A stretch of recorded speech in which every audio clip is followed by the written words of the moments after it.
Public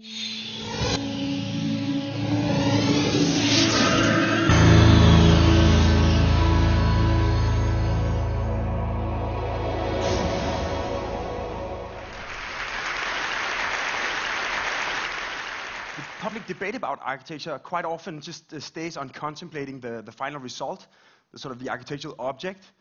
And this sort of is the latest tower in London a gherkin or a sausage or a sex tool? So recently we asked ourselves if we could actually sort of invent a format that could actually tell the stories behind the projects, maybe combining images and drawings and words to actually sort of tell stories about architecture. And we discovered that we didn't have to invent it. It already existed in the form of a comic book. So we basically copied the format of the comic book to actually tell the stories of behind the scenes, how our projects actually evolve through adaptation and improvisation, sort of to the turmoil and the opportunities and the sort of the incidents of the real world. We call this comic book Yes is More, which is obviously a sort of evolution of the ideas of some of our heroes. In this case, it's Mies van der Rohe's Less is More. He triggered the modernist revolution. After him followed the postmodern counter-revolution, Robert Venturi saying less is a bore. After him, Philip Johnson sort of introduced, you could say, promiscuity or at least openness to new ideas with I'm a whore. Recently, Obama has introduced optimism at a sort of time of global financial crisis. And what we'd like to say with Yes is More is basically trying to question this idea that the architectural avant-garde is almost always negatively defined as who or what we are against. The cliché of the radical architect is this sort of angry young man rebelling against the establishment, or this idea of the misunderstood genius frustrated that the world doesn't fit in with his or her ideas. Rather than revolution, we're much more interested in evolution, this idea that things gradually evolve by adapting and improvising to the changes of the world. In fact, I actually think that Darwin is one of the people who best explains our design process. His famous evolutionary tree could almost be a diagram of the way we work. As you can see, a project evolves through a series of generations of design meetings. At each meeting, there's way too many ideas, only the best ones can survive. And through a process of sort of architectural selection, we might choose a really beautiful model, or we might sort of have a very functional model. We mate them. They have sort of mutant offspring. And through these sort of generations of design meetings, we arrive at a design. A very literal way of showing it is a project we did for a library and a hotel in Copenhagen. The design process was like really tough, almost like a struggle for survival. But sort of gradually an idea evolved, this sort of idea of a rational tower that melts together with the surrounding city, sort of expanding the public space onto what we refer to as a Scandinavian version of the Spanish Steps in Rome, but sort of public on the outside as well as on the inside with the library. But Darwin doesn't only explain the evolution of a single idea. As you can see, sometimes a subspecies branches off, and quite often we sit in a design meeting and we discover that there's this great idea. It doesn't really work in this context, but for another client in another culture, it could really be the right answer to a different question. So as a result, we never throw anything out. We keep our office almost like an archive of architectural biodiversity. You never know when you might need it. And what I'd like to do now in a sort of act of sort of warp speed storytelling is tell you the story of how two projects evolved by adapting and sort of improvising to the happenstance of the world. The first story starts last year when we went to Shanghai to do the competition for the Danish National Pavilion for the World Expo in 2010. And we saw this guy, Hai Bao. He's the mascot of the expo. And he looked strangely familiar. In fact, he looked like a building we had designed for a hotel in the north of Sweden. When we submitted it for the Swedish competition, we thought it was a really cool scheme, but it didn't exactly look like something from the north of Sweden. The Swedish jury didn't think so either, so we lost.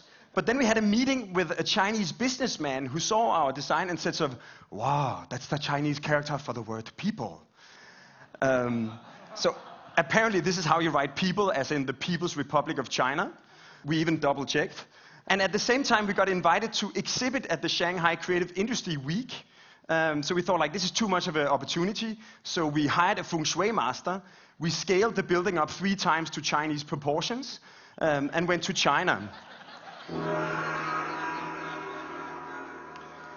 So the People's Building, as we called it, this is our two interpreters sort of reading the architecture. It went on the cover of the Wen Huibao newspaper, which got Mr. Lang Liuchen, the mayor of Shanghai, to visit the exhibition. And we had the chance to explain the project. And he said, Shanghai is the city in the world with most skyscrapers, but to him it was as if the connection to the roots had been cut over. And with the People's Building, he saw an architecture that could bridge the gap between the ancient wisdom of China and the progressive future of China. So we obviously profoundly agree with him.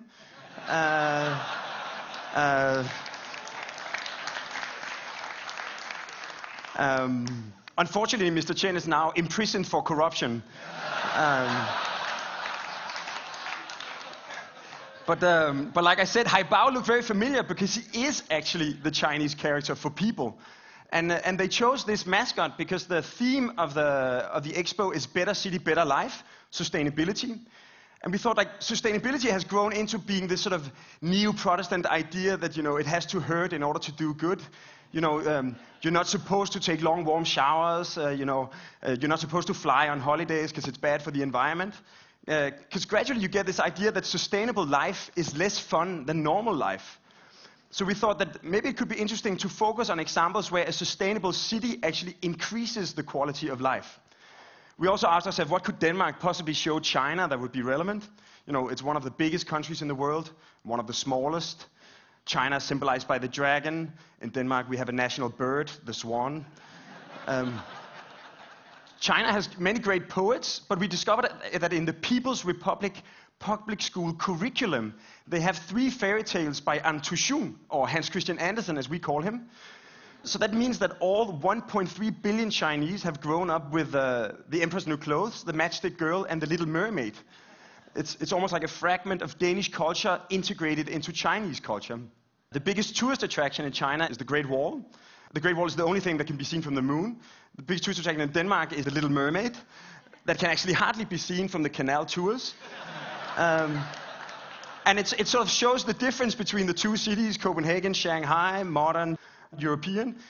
But then we looked at recent urban development, and we noticed that this is like a Shanghai street 30 years ago, all bikes, no cars. This is how it looks today, all traffic jam, bicycles have become forbidden in many places. Meanwhile, in Copenhagen, we're actually expanding the bicycle lanes. 1/3 of all the people commute by bike. We have a free system of bicycles called the city bike that you can borrow if you visit the city. So we thought, like, why don't we reintroduce the bicycle in China? We donate 1,000 bikes to Shanghai. So if you come to the expo, go straight to the Danish pavilion, get a Danish bike, and then continue on that to visit the other pavilions. Like I said, Shanghai and Copenhagen are both port cities. But in Copenhagen, the water has gotten so clean that you can actually swim in it. One of the first projects we ever did was the harbor bath in Copenhagen, sort of continuing the public realm into the water. So we thought that these expos quite often have like a lot of sort of state finance, propaganda, images, statements, but no real experience. So just like with the bike, we don't talk about it, you can try it. Like with the water, instead of talking about it, we're going to sail 1 million liters of harbor water from Copenhagen to Shanghai. So the Chinese who have the courage can actually dive in and feel how clean it is. This is where people normally object that it doesn't sound very sustainable to sail water from Copenhagen to China. But in fact, the goods, like the container ships go full of goods from China to Denmark, and then they sail empty back. So quite often you load water for ballast, so we can actually hitch a ride for free. And in the middle of this sort of harbor bath, we're actually going to put the actual Little Mermaid, so the real mermaid, the real water, and the real bikes. And when she's gone, we're going to invite a Chinese artist to reinterpret her. The architecture of the pavilion is this sort of loop of exhibition and bikes. When you go to the exhibition, you'll see the mermaid in the pool. You'll walk around, start looking for a bicycle on the roof, jump on your ride, and then continue out into the rest of the expo. So when we actually won the competition, we had to do an exhibition in China explaining the project. And to our surprise, we got one of our boards back with corrections from the Chinese state censorship. The first thing, the China map missed Taiwan. It's a very serious political issue in China. We will add on. The second thing, we had compared the swan to the dragon, and then the Chinese state said, suggest change to panda. Sort of. So when it came out in Denmark that we were actually going to move our national monument, the National People's Party sort of rebelled against it. They tried to pass a law against moving the mermaid. So for the first time, I got invited to speak at the national parliament. It was kind of interesting because, like, in the morning from 9 to 11, they were discussing the bailout package, how many billions to invest in saving the Danish economy. And then at 11 o'clock, they stopped talking about these little issues. And then from 11 to 1, they were debating whether or not to send the mermaid to China.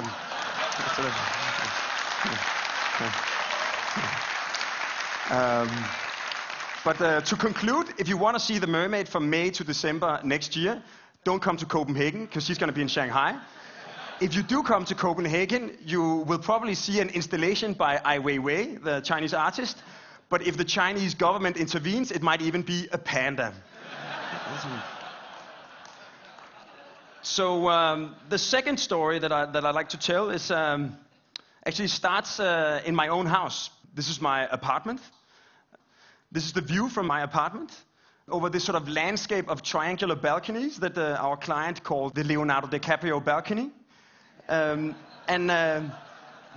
They form this sort of vertical backyard where on a nice summer day you'll actually get introduced to all your neighbors in a vertical radius of 10 meters.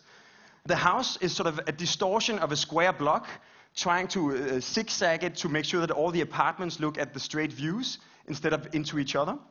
Until recently, this was the view from my apartment onto this place where our client actually bought the neighbor site, and he said that he was going to do an apartment block next to a parking structure. And we thought, like, rather than doing like a traditional stack of apartments looking straight into a big, boring block of cars, why don't we actually turn all the apartments into penthouses, put them on a podium of cars? And because Copenhagen is completely flat, if you want to have a nice south-facing slope with a view, you basically have to do it yourself. Then we sort of cut up the volume so we wouldn't block the view from my apartment.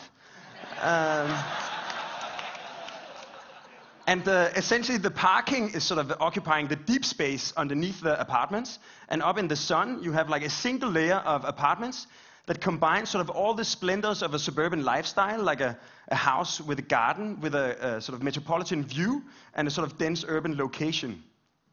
So this is our first architectural model. This is an aerial photo taken last summer.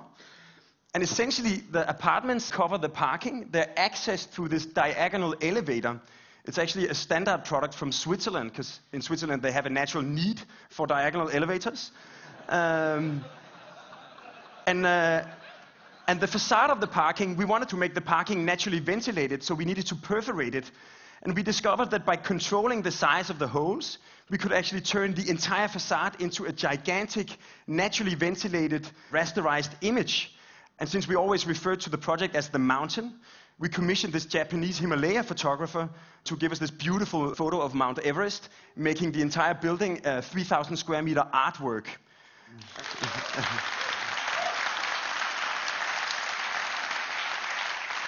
So if you go back into the parking, into the corridors, it's almost like traveling into a parallel universe from cars and colors into this sort of south-facing urban oasis. The wood of your apartment continues outside, becoming the facades. If you go even further, it sort of turns into this green garden. And all the rainwater that drops on the mountain is actually accumulated, and there's an automatic irrigation system that makes sure that this sort of landscape of gardens in 1 or 2 years would transform into sort of a Cambodian temple ruin completely covered in green. So the mountain is like our first build example of what we like to refer to as architectural alchemy. This idea that you can actually create, if not gold, then at least added value by mixing traditional ingredients like normal apartments and normal parking. And in this case, actually offer people the chance that they don't have to choose between a life with a garden or a life in the city. They can actually have both. As an architect, it's really hard to set the agenda. You can't just say that now I'd like to do a sustainable city in Central Asia, because that's not really how you get commissions. You always have to sort of adapt and improvise to the opportunities and accidents that happen in the sort of turmoil of the world. One last example is that recently like last summer, we won the competition to design a Nordic national bank. This was the director of the bank when he was still smiling. It was in the middle of the capital, so we were really excited by this opportunity. Unfortunately, it was the National Bank of Iceland. At the same time, we actually had a visitor, a minister from Azerbaijan came to our office. We took him to see the mountain, and he got very excited by this idea that you could actually make mountains out of architecture, because Azerbaijan is known as the Alps of Central Asia. So he asked us if we could actually imagine an urban master plan on an island outside the capital that would recreate the silhouette of the 7 most significant mountains of Azerbaijan. So we took the commission, and we made this small movie that I'd like to show. We quite often make little movies. We always argue a lot about the soundtrack, but in this case it was really easy to choose the song.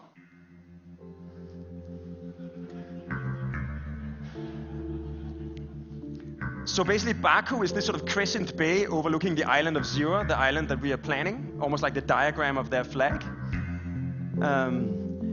And our main idea was to sort of sample the 7 most significant mountains of the topography of Azerbaijan and reinterpret them into sort of urban and architectural structures inhabitable of human life. Then we placed these mountains on the island, surrounding this sort of central green valley, almost like a central park. And what makes it interesting is that the island right now is just a piece of desert. It has no vegetation, it has no water, it has no energy, no resources. So we actually sort of designed the entire island as a single ecosystem, exploiting wind energy to drive the desalination plants and to use the thermal properties of water to heat and cool the buildings. And all this sort of excess freshwater, wastewater is filtered organically into the landscape, gradually transforming the desert island into sort of a green, lush landscape. So you can say where an urban development normally happens at the expense of nature, in this case it's actually creating nature.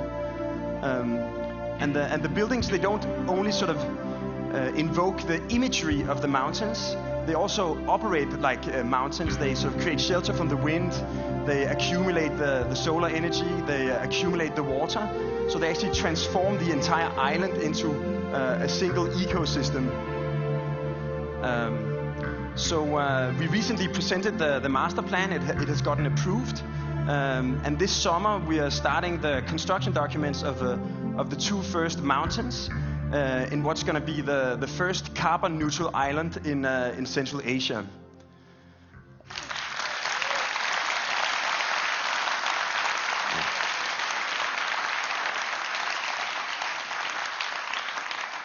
Yes, maybe just to round off, so in a way you can see how the mountain in Copenhagen sort of evolved into the 7 peaks of Azerbaijan, and with a little luck and some more evolution, maybe in 10 years it could be the 5 mountains on Mars. Thank you.